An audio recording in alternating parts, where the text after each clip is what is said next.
A Houston man caught on video body slamming a woman, leaving her paralyzed. He's sentenced to 30 years in prison. Now, the violent crime happened back in February. 18-year-old Joseph Harrell pled guilty to aggravated robbery. Fox 26's Sherman DeSalle spoke with the woman tonight. He joins us live in the newsroom with what she had to say. Sherman. Yeah, good evening, Rashi. Noon Trong's life is forever changed by this violent and horrible crime. I got to visit the family's home to see how they've been adjusting, but she also spoke about the young attacker, who will now have a lot of time to think about what he did. Noon Trong shows us how physically tough the last 8 months have been for her. The Houston woman's adjusting to having limited mobility, left paralyzed from a violent jugging incident. Hai Bui from We the People Organized translated for us. She's been suffering a lot.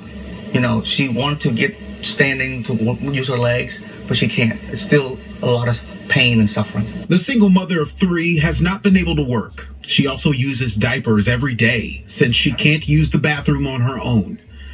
The man convicted in the case, 18-year-old Joseph Harrell, pleaded guilty to aggravated robbery causing serious bodily injury and was sentenced to 30 years in prison. On February 13th, cameras showed the moment he attacked Trong, body slamming her to the ground and stealing her money. He followed her after she stopped by a bank and withdrew over $4,000 to pay for a family trip to Vietnam.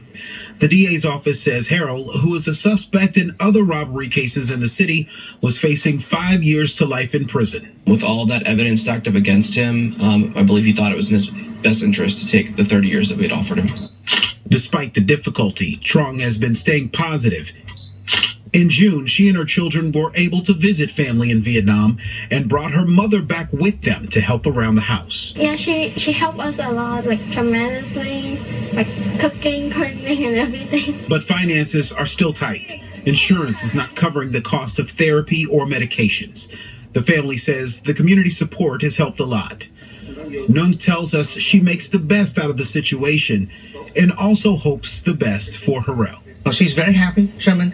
She feels that justice has been served, and that she hopes that to give him restorative justice, meaning, you know, spend time in there, he'll come out, but become a better person. So Joseph Harrell must serve at least half of his sentence before being eligible for parole, and he cannot appeal the conviction or the sentence. And a woman in the case, Zainika Anisha Woods, pled guilty. She's set to receive her sentence in about 2 weeks. Reporting from the newsroom, Sherman DeSalle.